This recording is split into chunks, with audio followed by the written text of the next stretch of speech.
नमस्कार दोस्तों, स्वागत है आप सभी का ITI स्मार्ट टेक्निकल चैनल पर।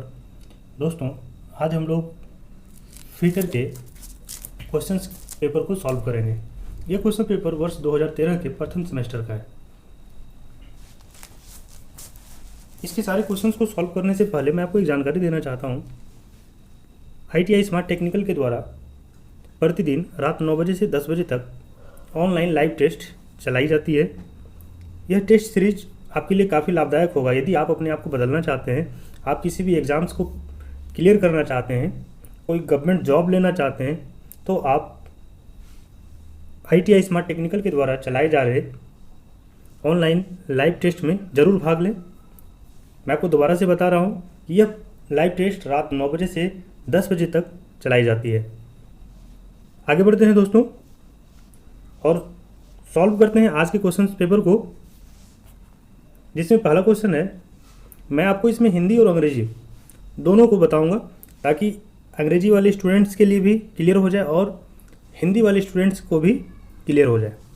पहला क्वेश्चन है, which of the following fire extinguishing agent is suitable for live electrical fire? Option A water, option B carbon dioxide, option C carbon tetrachloride, option D form. इसका हिंदी रूपांतरण है दोस्तों, एक ज्वलित विद्युत तार के लिए निम्न में कौन सा अग्निशमन उचित एजेंट है? ऑप्शन ए जल, option B carbon dioxide, option C carbon tetrachloride, option D झाग। दोस्तों, ये क्वेश्चन कह रहा है कि विद्युत तार से जो आग लगती है, जो बिजली की आग होती है, उसको बुझाने के लिए कौन सा अग्निशमन उचित है। मैं आपको बताना चाहता हूँ, जब भी बिजली की आग लगे तो उस पर जल का प्रयोग बिल्कुल नहीं करना है और झाग का प्रयोग भी नहीं हो सकता है। इसमें दो ऑप्शंस आते हैं हमारे, बी और सी, कार्बन डाइऑक्साइड और कार्बन टेट्राक्लोराइड। कार्बन टेट्राक्लोराइड से भी आग को बुझाया जाता है और कार्बन डाइऑक्साइड से भी आग को बुझाया जाता है। लेकिन इसमें दो प्रकार के क्वेश्चंस पूछे जाते हैं आपको। यदि यहाँ पर क्वेश्चन आएंगे आपको कि वेल्डिंग शॉप में आग लग जाती है, तब आप कौन से अग्निशमन का प्रयोग करेंगे? वहाँ पर आप कार्बन टेट्राक्लोराइड का प्रयोग करेंगे। लेकिन यहाँ पर आपका सिर्फ विद्युत से आग लगा है, विद्युत तार के लिए, तो आप इसमें सही आंसर करेंगे carbon dioxide. Carbon dioxide. Next question है, the caliper meant for measuring the width of a slot is. इसकी हिंदी को जानते हैं। एक खांचे की चौड़ाई को मापने के लिए निम्न मापक कैलिपर होता है। क्वेश्चन कह रहा है दोस्तों, एक खांचे को मापना है, एक स्लॉट को मापना है, तो इनमें से किन का प्रयोग करेंगे? आउटसाइड कैलिपर का, इनसाइड कैलिपर का, जेनी कैलिपर का, ऑड लेग कैलिपर का। दोस्तों, आपने गैस कर लिया होगा कि जब भी एक स्लॉट की चौड़ाई को हम लोग मापते हैं, इसके लिए हम लोग इनसाइड कैलिपर का प्रयोग करते हैं। नेक्स्ट क्वेश्चन है, a bench vice are specified by dash. इसका हिंदी देख लेते हैं दोस्तों। एक बेंच वाइज को निम्न में से विशिष्ट किया जाता है। ऑप्शन ए जबड़े की चौड़ाई से, ऑप्शन बी स्पिंडल की लंबाई से, ऑप्शन सी चल जबड़े की दूरी, ऑप्शन डी स्थिर जबड़े की लंबाई। दोस्तों, ये क्वेश्चन बार बार पूछा जाता है। सेमेस्टर 1 के क्वेश्चन, सेमेस्टर 1 का जब भी पेपर होता है उसमें ये क्वेश्चन बराबर पूछा जा चुका है। इसलिए आप इस क्वेश्चन को जान लें और इसके आंसर्स को भी जान लें। यह क्वेश्चन कई बार पूछा जा चुका है, आप इसको क्लियर कर लें। इसका कहना है कि बेंच वाइज को कैसे विशिष्ट किया जाता है, कैसे स्पेसिफाइड किया जाता है, किसके द्वारा? तो इस बेंच वाइज को हमेशा उसकी चौड़ाई से, उसकी जबड़े की चौड़ाई से स्पेसिफाइड किया जाता है। आगे बढ़ते हैं दोस्तों चौथे नंबर क्वेश्चन की ओर। Which head is used for locating centre of the cylindrical jobs. इसका हिंदी देख लेते हैं। एक बेलनाकार कार्य के केंद्र को ज्ञात करने के लिए निम्न में किस शीर्ष का प्रयोग करते हैं? कह रहा है कि कोई एक बेलनाकार जॉब है, उसका सेंटर ज्ञात करना है। कोई एक बेलनाकार जॉब है जिसका सेंटर ज्ञात करना है, उसके लिए हम किसका प्रयोग करेंगे? स्क्वायर हेड का प्रयोग करेंगे, ट्राई स्क्वायर का प्रयोग करेंगे, स्टील रूल का प्रयोग करेंगे या सेंटर हेड का प्रयोग करेंगे? दोस्तों जानिए, किसी भी बेलनाकार जॉब का यदि हमको सेंटर ज्ञात करना होता है तो हम सेंटर हेड का प्रयोग करते हैं। नेक्स्ट क्वेश्चन है, स्क्राइबर्स आर मेड ऑफ। आगे फिल इन द ब्लैंक्स का सिंबल दिया हुआ है। कह रहा है कि खुरचन निम्न का बना होता है। स्क्राइबर जो है एक पेंसिल के समान होती है जिसका प्रयोग हम लोग मार्किंग के लिए करते हैं। यह एक मार्किंग टूल है। पूछा जा रहा है कि किस धातु का बना होता है, किसका बना होता है, माइल्ड स्टील का, ब्रास का, हाई कार्बन स्टील का या कास्ट आयरन का। दोस्तों स्क्राइबर्स हाई कार्बन स्टील का बना होता है। स्क्राइबर हाई कार्बन स्टील का बना होता है। यह क्वेश्चंस भी कई बार पूछा जा चुका है। नेक्स्ट 6 नंबर क्वेश्चन की ओर बढ़ते हैं हम लोग। Which chisel is use for cutting keyways. Which chisel is use for cutting keyways. कह रहा है निम्न में किस छेनी से कुंजी मार्ग काटा जाता है। Option A flat chisel, option B diamond point chisel, option C cross cut chisel, option D round chisel. कह रहा है कि कीवेज काटना है, चाबी घाट को बनाना है, कुंजी मार्ग को बनाना है, तो किस चीजल का प्रयोग करते हैं। फ्लैट चीजल का प्रयोग करते हैं, डायमंड पॉइंट चीजल का प्रयोग करते हैं, क्रॉस कट चीजल का प्रयोग करते हैं या राउंड रोज चीजल का प्रयोग करते हैं। इसका सही आंसर है cross cut chisel. Cross cut chisel के बारे में एक और जानकारी दे रहा हूं मैं आपको। एक क्वेश्चन आता है कि क्रॉस कट चीजल का दूसरा नाम क्या है। यदि आपसे क्वेश्चन ऐसा पूछ लिया जाए तो आप बिल्कुल आंसर गलत नहीं करेंगे। क्रॉस कट चीजल का दूसरा नाम है कैप चीजल, यानी कि कैप चीजल को ही क्रॉस कट चीजल भी कहा जाता है। नेक्स्ट क्वेश्चन है 7वें नंबर में, the part of the universal surface gauge which helps to draw a parallel line along a datum edge is the fill in the blanks। कह रहा है, इसको हिंदी में देखते हैं। एक सार्वत्रिक सतह गेज का वह भाग जो डेटम किनारे के समानांतर रेखा खींचने में प्रयोग किया जाता है निम्न कहलाता है। Rocker arm, option B guide pin, option C snug, option D fine adjusting screw. दोस्तों जब आप सरफेस गेज को देखेंगे, सरफेस गेज का यूज़ आप मार्किंग करने के लिए किए होंगे, तो उसमें कह रहा है कि कौन सा भाग जो है डेटम किनारे के समानांतर रेखा खींचने में प्रयोग किया जाता है। हम लोग जब मार्किंग करते हैं तो जब हम लोग पैरेलल लाइन खींचते हैं उसमें गाइड पिन्स का प्रयोग करते हैं। किसका प्रयोग करते हैं? गाइड पिन का प्रयोग करते हैं। नेक्स्ट क्वेश्चन है 8वें नंबर की ओर बढ़ रहे हैं हम लोग। Which marking media is used for casting and forging surface. निम्न में किस चिन्हन माध्यम का प्रयोग ढलवें और पीठवें सतह पर करते हैं। Option A chalk powder, option B Persian blue, option C copper sulphate और ऑप्शन डी रेड लीड। कह रहा है कि कौन सा मार्किंग मीडिया जिसका प्रयोग कास्टिंग और फोर्जिंग वाले सरफेस पर किया जाता है।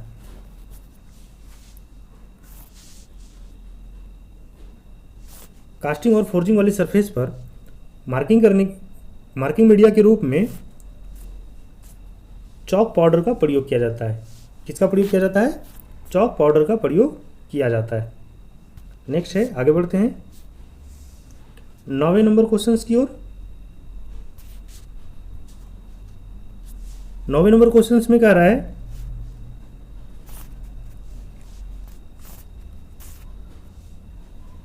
The key has curved bottom to match the shaft, this key is known as.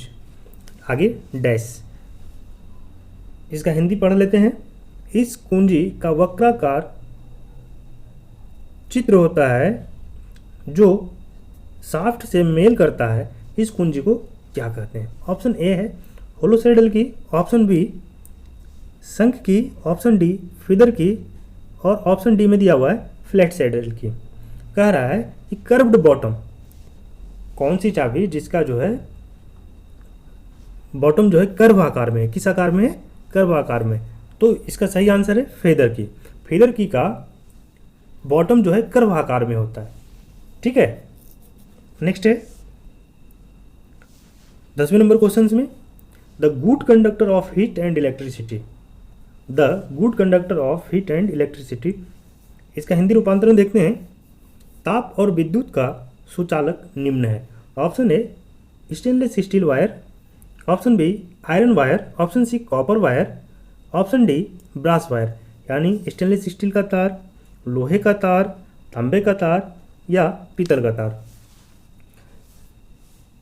दोस्तों ऑप्शन के अनुसार इसका आंसर साफ साफ दिखाई दे रहा है कि इनमें से कौन सा सही है, लेकिन आपको मैं समय दे रहा हूँ कि आप तय कीजिए, आप यह इसका आंसर बताइए कि ताप और विद्युत का सुचालक निम्न में कौन है। इसका सही आंसर है कॉपर वायर। ठीक है, नेक्स्ट क्वेश्चन है what is the counter sinking angle for setting counter sink head machine screws and deburring of holes. इसका हिंदी पढ़ लेते हैं। उभय मशीन पेंच शीर्ष के बैठने के लिए छिद्र बरहीन करने के लिए कौन सा उभय डूब कोण होता है। कह रहा है कि कौन सा काउंटर सिंकिंग एंगल होता है counter sink head machine screws और डिब्यूरिंग ऑफ हॉल्स के लिए, काउंटर सिंक मशीन स्क्रूज और डिब्यूरिंग ऑफ हॉल्स के लिए।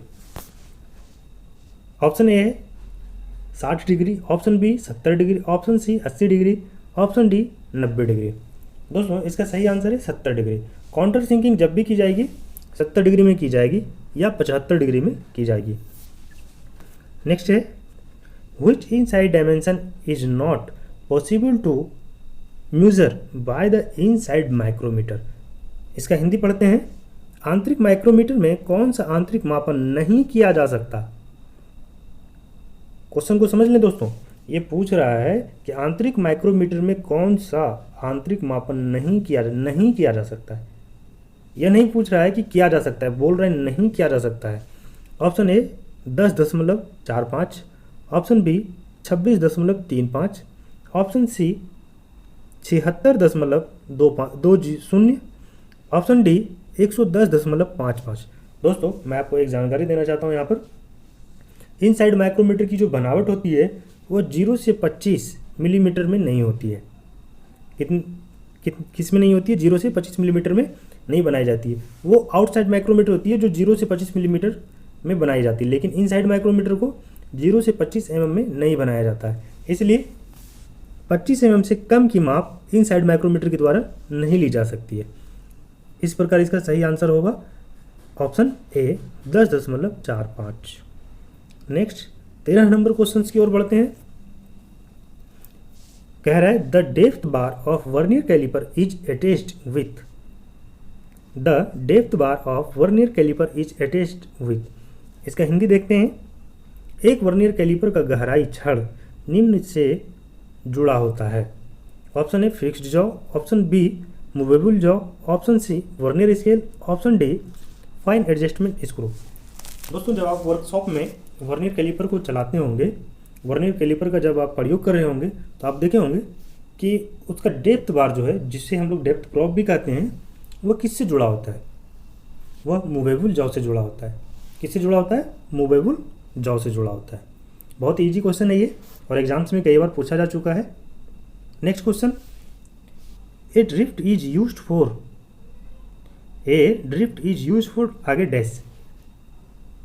Option A removing the drill from the machine spindle, option B drawing a broken drill from the work, option C fixing chuck on the machine spindle, option D drawing a drill location.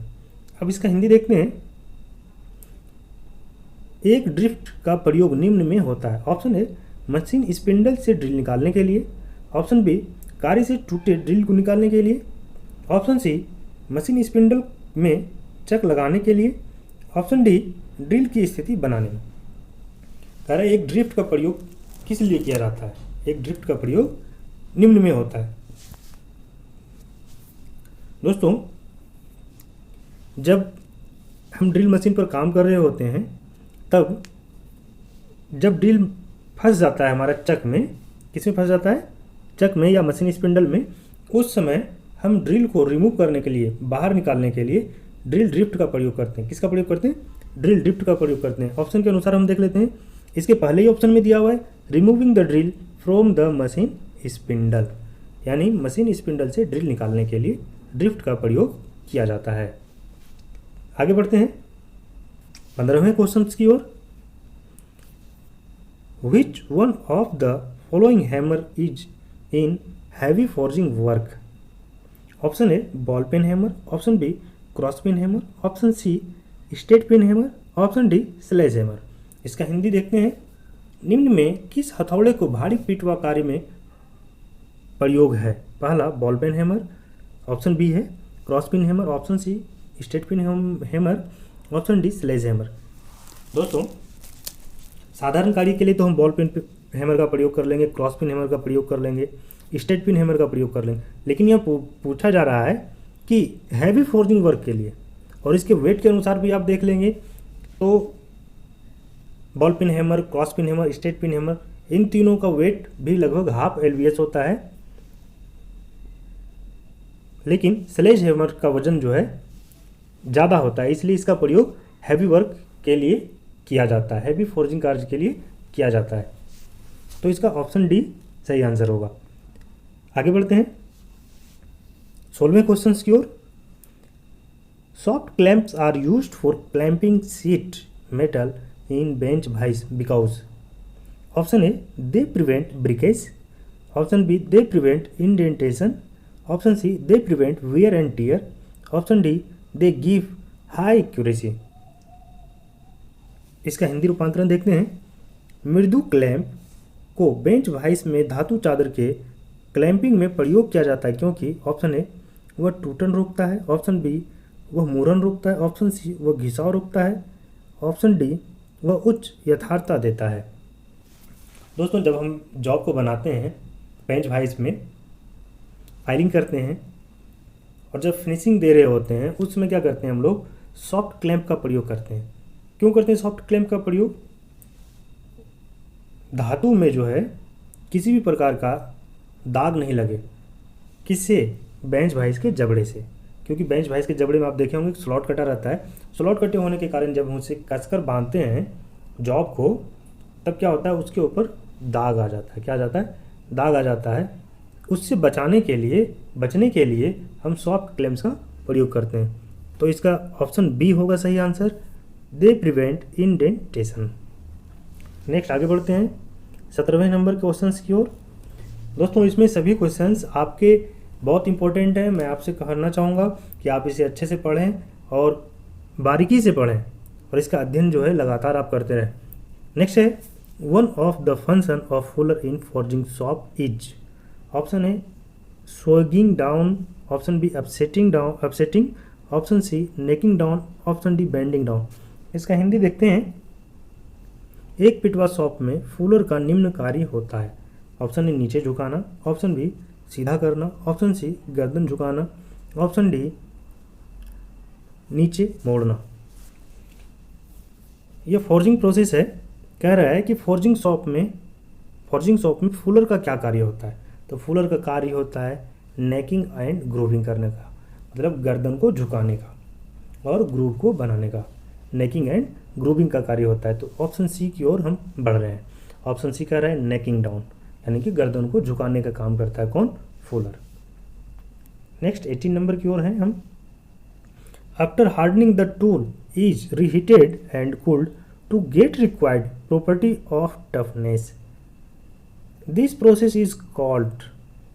इसका हिंदी रूपांतरण देखते हैं।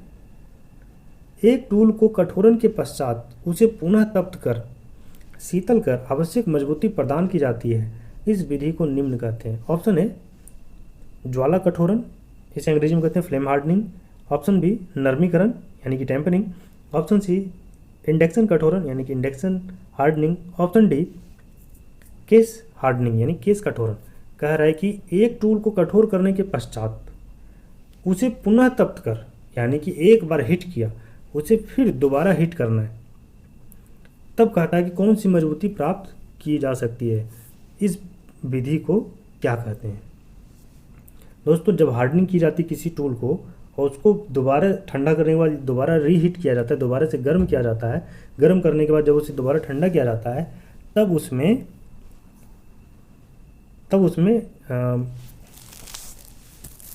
Tampering में वृद्धि हो जाती है। तब उसमें क्या हो जाती है? टेम्परिंग में वृद्धि हो जाती है।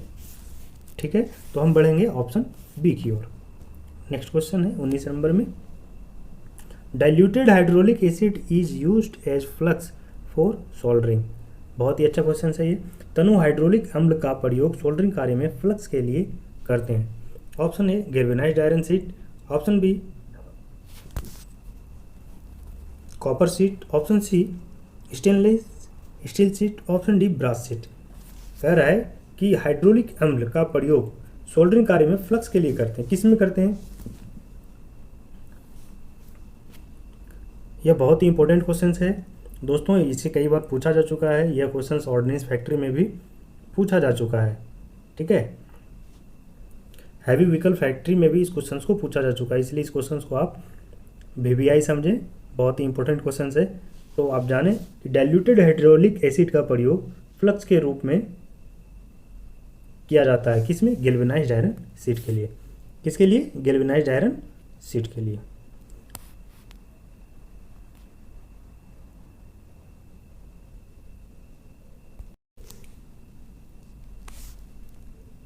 नेक्स्ट क्वेश्चन की ओर बढ़ते हैं।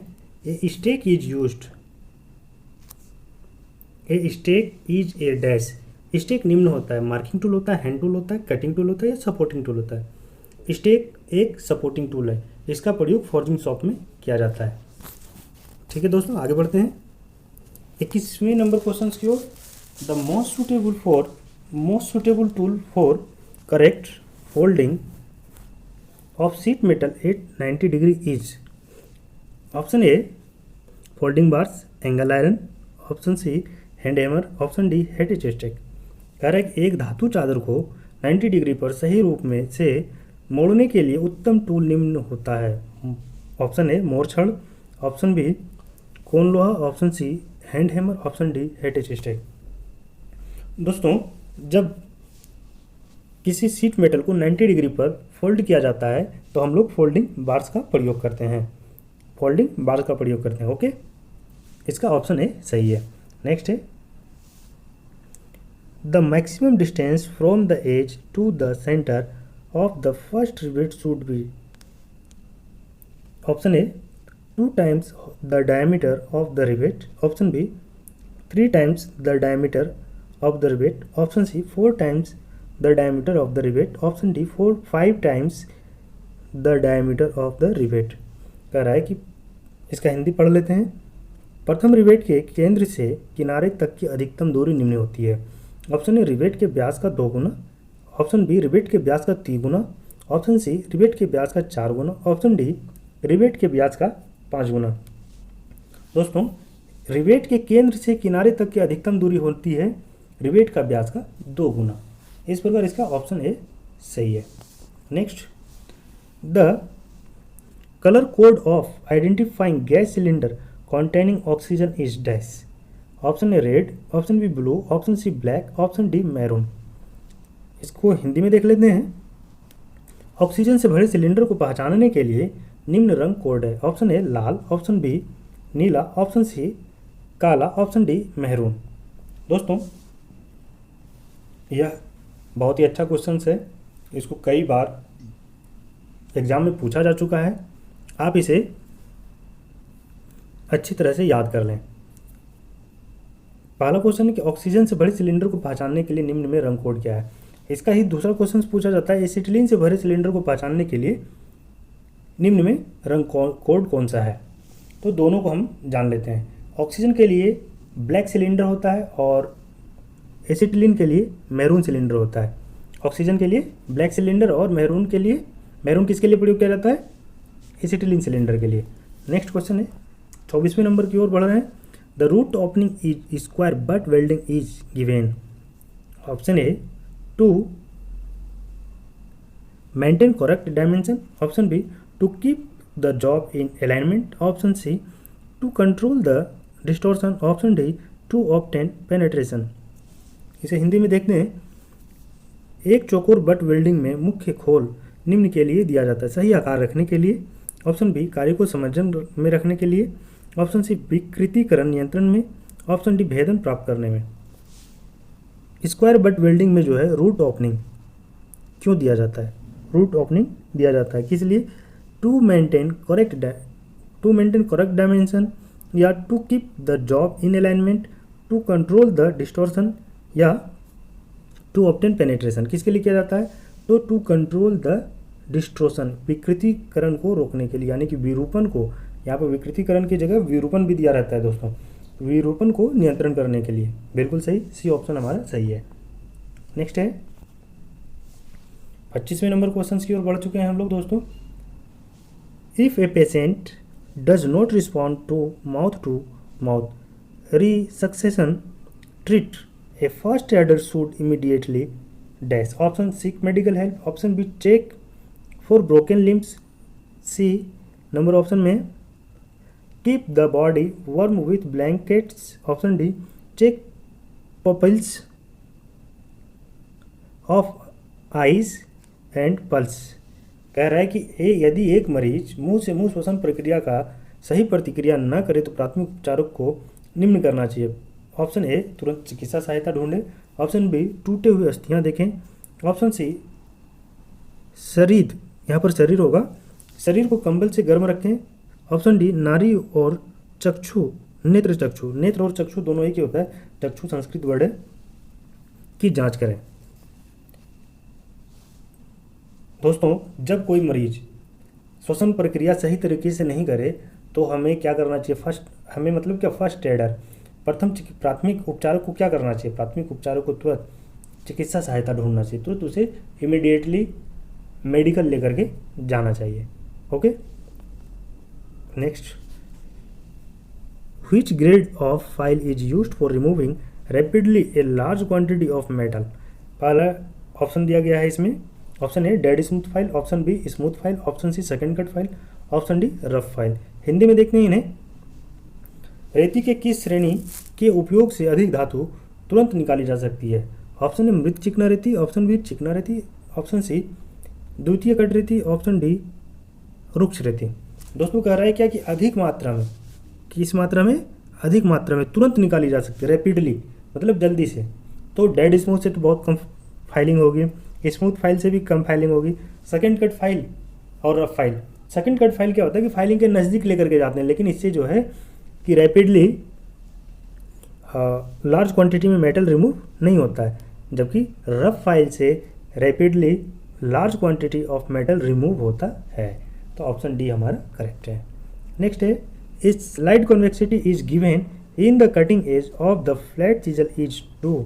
Option A cut keyways on a shaft, option B prevent digging of the ends, option C cut curved surface, option D cut sharp corners.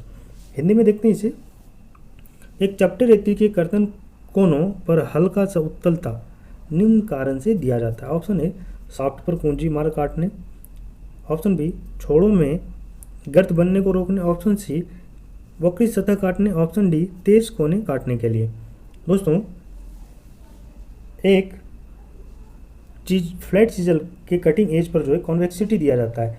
Convexity इसलिए दिया जाता है कि वह जॉब के अंत में जो है कि गड्ढा नहीं बनाए, यानी कि गड्ढा बनने से रोके उसको। तो हम ऑप्शन बी की ओर बढ़ते हैं, prevent digging of the ends, prevent digging of the ends, ये हमारा करेक्ट आंसर है। नेक्स्ट है, the size of the divider is specified by the dash. एक प्रकार का आकार निम्न में से विशिष्ट किया जाता है किसी? ऑप्शन ए पूर्ण रूप से खोलने पर दोनों नोकों के बीच दूरी, ऑप्शन बी पैरों की कुल लंबाई, दोनों पैरों की कुल लंबाई, ऑप्शन सी चल और नोक के बीच की दूरी, ऑप्शन डी पैरों की लंबाई बिना नोक के। कह रहा है कि एक डिवाइडर को स्पेसिफाइड किया जाता है किस प्रकार से? तो डिवाइडर को स्पेसिफाइड किया जाता है कैसे? Distance between the pivot and the point, चल और नोक के बीच की दूरी से।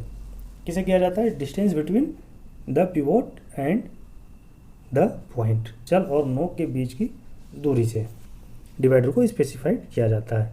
नेक्स्ट 29 नंबर में हम आ चुके हैं। Try square is checking for dash. Option A check the round surface, option B check the group surface, option C check the flat surface, option D check the irregular surface. इसे हिंदी में देखते हैं। कह रहा है कि ट्राई स्क्वायर निम्न जांचने के लिए होता है। ऑप्शन ए गोल सतह जांचने के लिए, ऑप्शन बी गर्त सतह जांचने, ऑप्शन सी चपटे सतह जांचने, ऑप्शन डी असमान सतह जांचने के लिए। दोस्तों आपने वर्कशॉप में ट्राई स्क्वायर का प्रयोग किया है, आप बताएं जल्दी से इसका आंसर कि ट्राई स्क्वायर का प्रयोग कहाँ पर करते हैं? राउंड सरफेस को चेक करने के लिए, ग्रुप सरफेस को, फ्लैट सरफेस को या इरेगुलर सरफेस को? बिल्कुल सही, आप सोच रहे हैं फ्लैट सरफेस को चेक करने के लिए ट्राई स्क्वायर का प्रयोग किया जाता है। Next question, what is the part use to change the range of depth micrometer? Option A thimble, option B stock, option C graduated sleeve, option D extension rod. इसे हिंदी में देखते हैं, गहराई माइक्रोमीटर की सीमा को बदलने के लिए किस भाग का प्रयोग करते हैं? Option A thimble, option B stock, option C अंशांकित बाहें, ऑप्शन डी विस्तारक छड़। दोस्तों, डेप्थ माइक्रोमीटर को प्रयोग करने के लिए, चूँकि डेप्थ माइक्रोमीटर कह रहा है कि गहराई में इसके द्वारा जॉब को मापा जाता है, जब गहराई में चेक करेंगे तो हम लोग वहाँ पर थिम्बल का प्रयोग नहीं कर पाते हैं, स्टॉक का प्रयोग नहीं कर पाते हैं, ग्रेजुएटेड स्लीव का प्रयोग नहीं कर पाते हैं, लेकिन वहाँ पर एक्सटेंशन रड का प्रयोग किया जाता है। किसका प्रयोग किया जाता है? एक्सटेंशन रड का प्रयोग किया। अगले क्वेश्चन की ओर बढ़ते हैं। 31 number, which work holding devices support to the round job while drilling the job on a drilling machine? Option A, V block and clamp, bolts, packing, piece. Option B, the machine vice and bolts, packing, piece. Option C, the hand vice with clamp, bolt. Option D, the pin vice with clamp, bolt. इसे हिंदी में देखते हैं, एक drilling machine पर कार्य को drill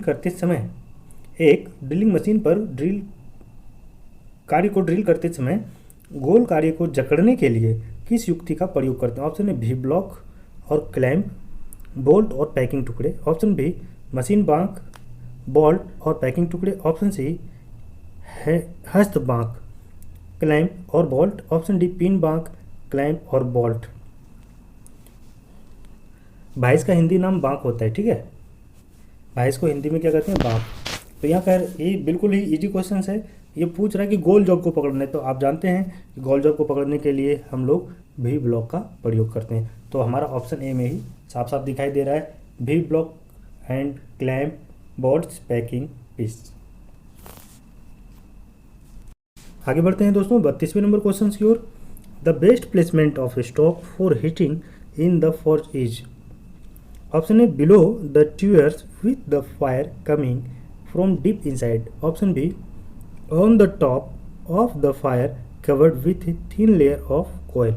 Option C, away from the tuer with a thick layer of coil on the top. Option D, near the tuer allowing the air to fall directly on the stock. अब इसे हिंदी में देखते हैं। कह रहा है कि पिटवें कार्य में स्टॉक को गर्म करने का उत्तम स्थान निम्न है। ऑप्शन ए ट्यूअर के नीचे जहां अग्नि गहराई से आवे। ऑप्शन बी अग्नि के ऊपर जब एक पतले कोयले के स्तर से ढका हुआ। ऑप्शन सी ट्यूअर से दूर जहां ऊपर कोयले की मोटी परत हो। ऑप्शन डी ट्यूअर के समीप जहां वायु सीधे स्टॉक पर गिरे। दोस्तों कह रहे the best placement of stock for heating the forge is. Forge को हीट करना होगा तो बेस्ट प्लेसमेंट क्या होगा स्टॉक के लिए? स्टॉक को गर्म करने के लिए उत्तम स्थान कौन सा होगा? तो ऐसी जगह स्टॉक को रखा जाता है जहाँ पर से सीधा हवा लगे, जिससे क्या होगा कि वो जल्दी गर्म होगा, कोयले जो होंगे वो जल्दी जलेंगे, जब जलेंगे तो क्या होगा? हीट जल्दी होगा स्टॉक। तो इस प्रकार इसका ऑप्शन डी सही है, near the tuyere allowing the air to fall directly on the stock. Next अब हम लोग 33वें नंबर क्वेश्चन पर आ चुके हैं। दोस्तों यह बिल्कुल ही इजी क्वेश्चन है। After hardening process the metal becomes more dash malleable, brittle, tough या डक्टाइल। हिंदी में देख लेते हैं। कठोरन प्रक्रिया के बाद धातु निम्न प्रकार का हो जाता है, नग्य हो जाता है, भंगुर हो जाता है, मजबूत हो जाता है या तन्य हो जाता है। बताएं आप हमें। बिल्कुल ही इजी क्वेश्चन है। यह क्वेश्चन बार बार पूछा जा रहा है एग्जाम्स में। बिल्कुल हार्डनिंग प्रोसेस के बाद धातु जो है और अधिक हार्ड और ब्रिटल हो जाता है। क्या हो जाता है? हार्ड और ब्रिटल हो जाता है। आफ्टर हार्डनिंग प्रोसेस जो है धातु क्या हो जाता है? और हार्ड और ब्रिटल हो जाता है। तो ब्रिटल हमारा ऑप्शन बी में दिया हुआ है, ठीक है। नेक्स्ट 34 नंबर क्वेश्चन में है हम लोग। Which hammer is used for sheet metal work? Option A ball pin hammer, option B sledge hammer, option C cross pin hammer, option D soft hammer यानी वुड।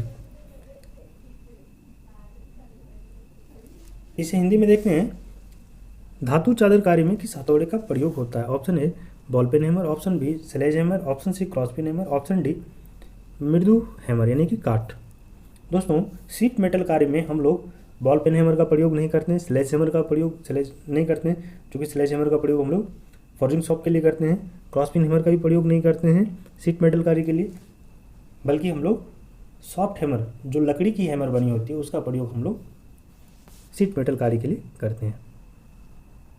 नेक्स्ट क्वेश्चन है, the purpose of the rivet set used is riveting is dash to bring the sheet closely together, option B to straight the sheet before riveting, option C to remove the burr between the sheets, option D to align the rivet in correct position.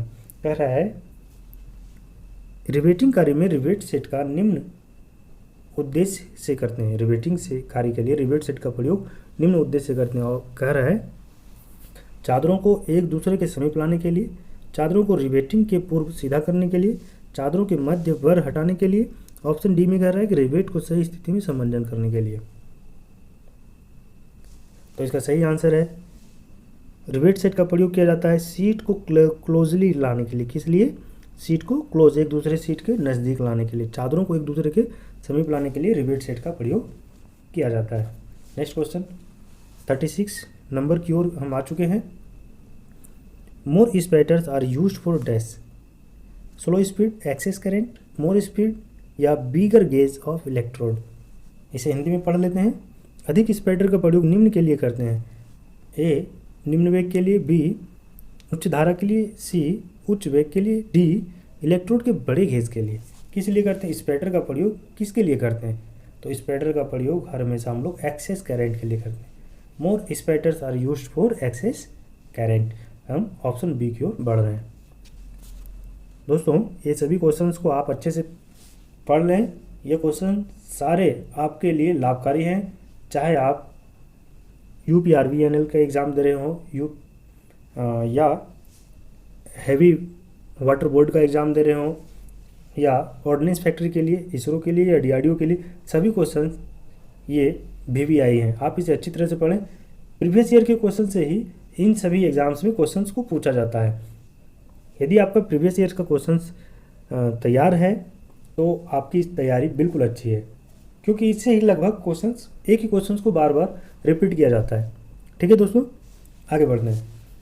A micrometer has negative error 0.03 mm shows a reading of 25.52 mm. The correct dimension is option A 25.50 mm, option B 25.55 mm, option C 25.57 mm, option D 25.60 mm। अब इसे हिंदी में सिर्फ इसका question पढ़ लेते हैं, चूंकि option तो इसका सेम ही है। कह रहा है एक माइक्रोमीटर जिसमें 0.03 mm का ये क्या है, ऋणात्मक त्रुटि है, वह 25.52 mm का माप दर्शाता है। उसका सही आकार क्या है?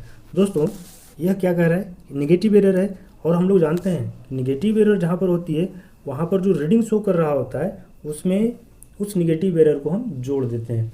यदि यहाँ पर पॉजिटिव एरर होता तो हम लोग जो टोटल रीडिंग होती उसमें उसको क्या करते, माइनस कर देते। लेकिन ये कह रहा है नेगेटिव एरर प्रेजेंट दिखा रहा है तो 0.03 दिखा रहा है, इसको हम लोग क्या करेंगे, जोड़ देंगे। किसमें? 25.52 में। तो यह हो जाएगा 25.55 mm, ऑप्शन बी। नेक्स्ट है after threading a hole by a tap it was found that the crest of the thread was not formed completely.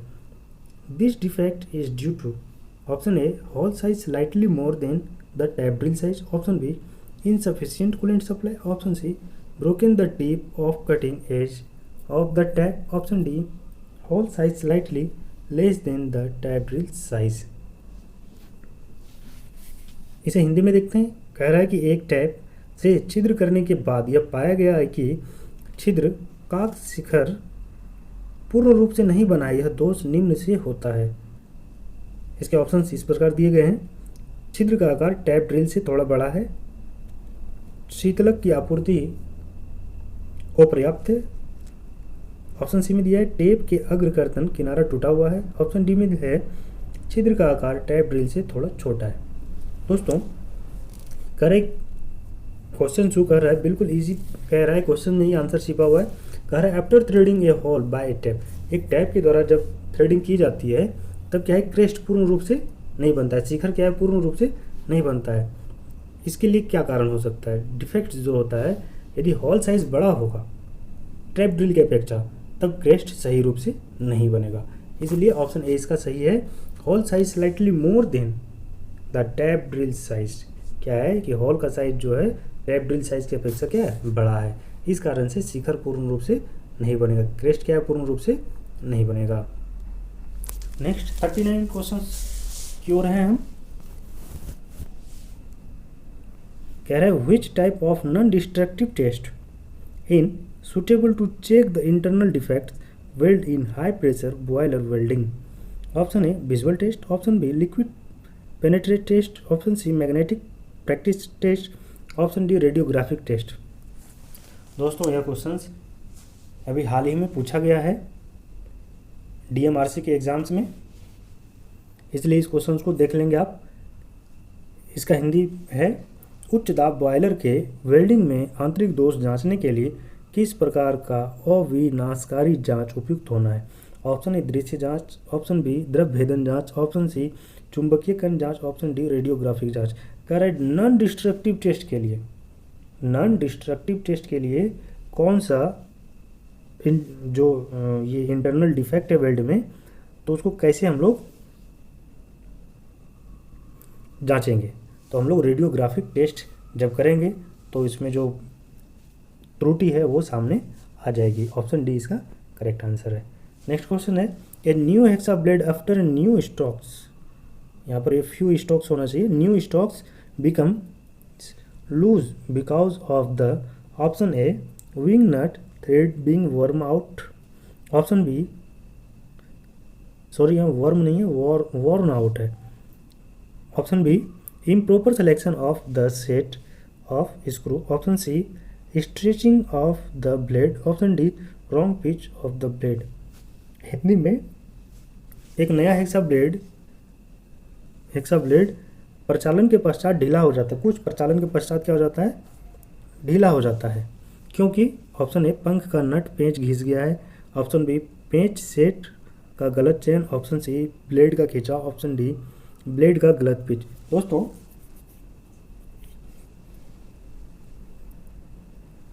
जब हेक्सा ब्लेड को हम लोग यूज़ करते हैं हेक्सा फ्रेम में, कुछ ही स्ट्रोक लगाने के पश्चात वो ढीला हो जाता है। तो क्यों ढीला हो जाता है?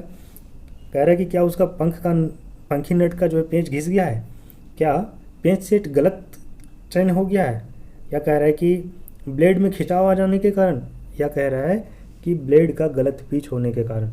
दोस्तों जब भी ब्लेड ढीला होगा कुछ स्ट्रोक लगाने के पश्चात, वो हमेशा खिंचाव के कारण होगा, स्ट्रेचिंग के कारण, ब्लेड का खिंचाव होने का कारण, यानी कि स्ट्रेचिंग ऑफ द ब्लेड। जब ब्लेड में खिंचाव होगा तो वह कुछ ही स्ट्रोक लगाने के पश्चात क्या हो जाएगा, ढीला हो जाएगा। नेक्स्ट क्वेश्चन है fire clay, dinas and talc bricks are main refractory material employed in forge.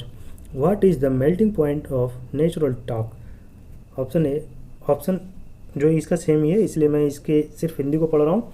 अग्नि, मिट्टी, डिनास और टेल्क ईंट आदि मुख्य रिफैक्टरी पदार्थ है जो फॉर्ज में प्रयुक्त होते हैं। प्राकृतिक टेल्क का गलनांक क्या है? 1000 degree Celsius, 1200 degree Celsius, 1500 degree Celsius या 1700 डिग्री सेल्सियस।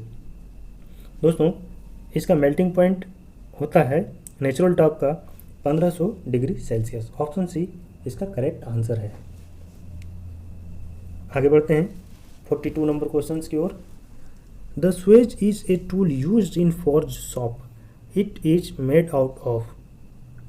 ऑप्शन दोनों का सेम होने के कारण हम इसे 42वें नंबर को हिंदी में पढ़ते हैं। स्वेज फॉर्ज शॉप में प्रयुक्त एक टूल है जो निम्न का बना होता है: हाई कार्बन स्टील का, मेलिएबल कास्ट आयरन का, मीडियम कार्बन स्टील का, लो कार्बन स्टील का। दोस्तों स्वेज जो है एक टूल होता है जिसका प्रयोग हम लोग किस में करते हैं, फॉर्जिंग शॉप में करते हैं, और यह मेलिएबल कास्ट आयरन का बना होता है। यह क्वेश्चंस कई बार पूछा जा चुका है, आप इसे ध्यान से पढ़ लें, याद कर लें और अपने मेमोरी में भी सेट कर लें कि स्वेज का जो प्रयोग फॉर्जिंग शॉप में किया जाता है वह मेलिएबल कास्ट आयरन से बना होता है। नेक्स्ट 43 नंबर क्वेश्चन है,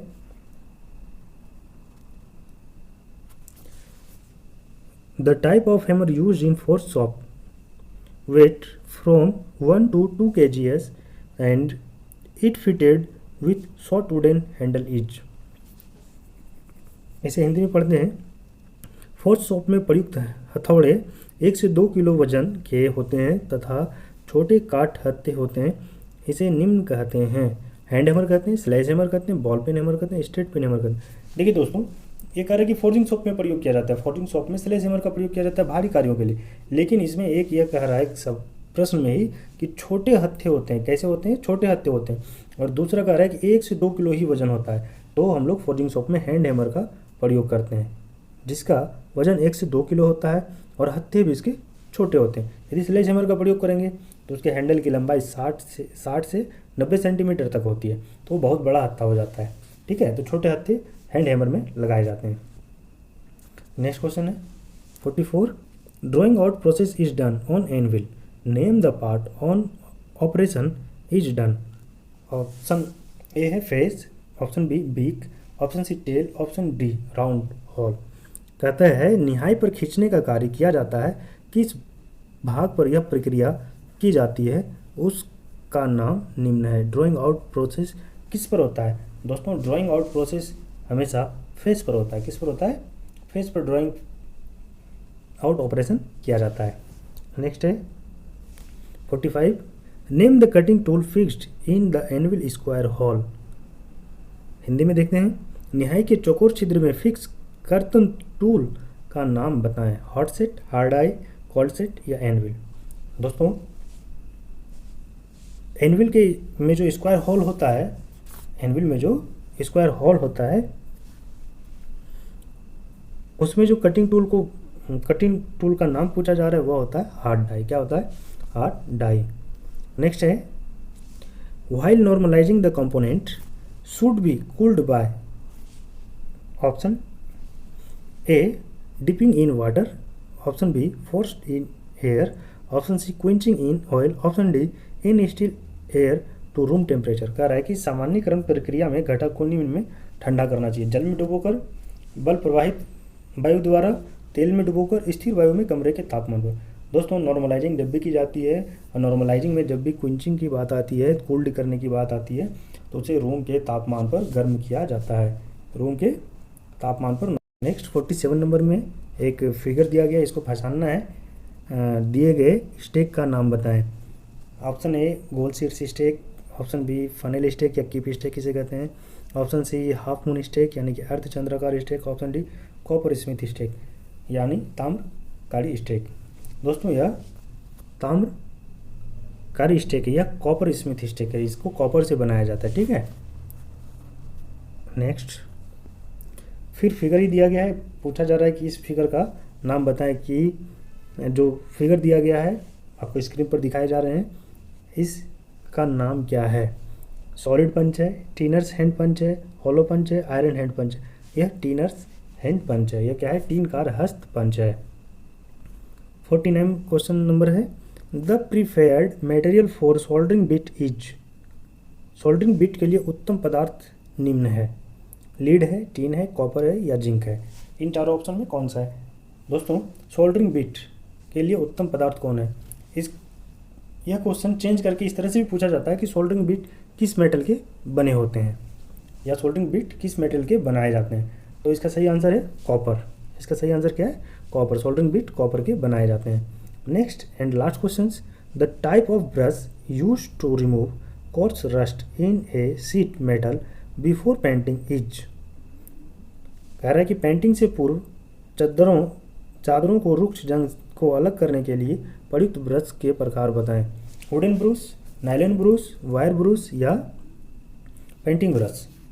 कह रहा है कि कोर्स रस्ट, शीट मेटल पर जो कोर्स रस्ट होता है उसको हटाने के लिए किस प्रकार के ब्रश का प्रयोग किया जाएगा? तो यहाँ पर वायर ब्रश का प्रयोग किया जाता है। दोस्तों वर्ष 2013 का यह प्रथम सेमेस्टर का क्वेश्चन था जिसमें 50 क्वेश्चन थे। हमने इसे सॉल्व किया। आपको इसमें किसी भी प्रकार की प्रॉब्लम्स आती है या समझने में किसी प्रकार की दिक्कत होती है तो आप हमें कमेंट करके ज़रूर बताएं। साथ ही साथ ITI स्मार्ट टेक्निकल के द्वारा जो लाइव टेस्ट प्रतिदिन रात 9 बजे से 10 बजे तक होती है, आप उसमें ज़रूर भाग लें। और हम उम्मीद करेंगे कि आपकी पढ़ाई जितनी अच्छी है उससे बहुत अच्छी हो जाएगी और आप एक अच्छे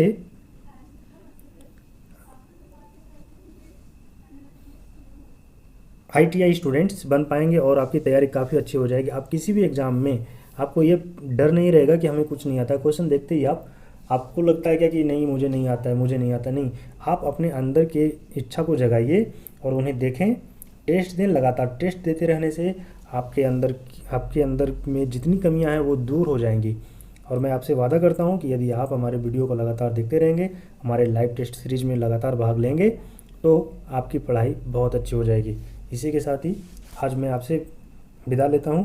आप हमारा इंतज़ार करेंगे एक और नए वीडियो के लिए। तब तक के लिए हमें आज्ञा दीजिए।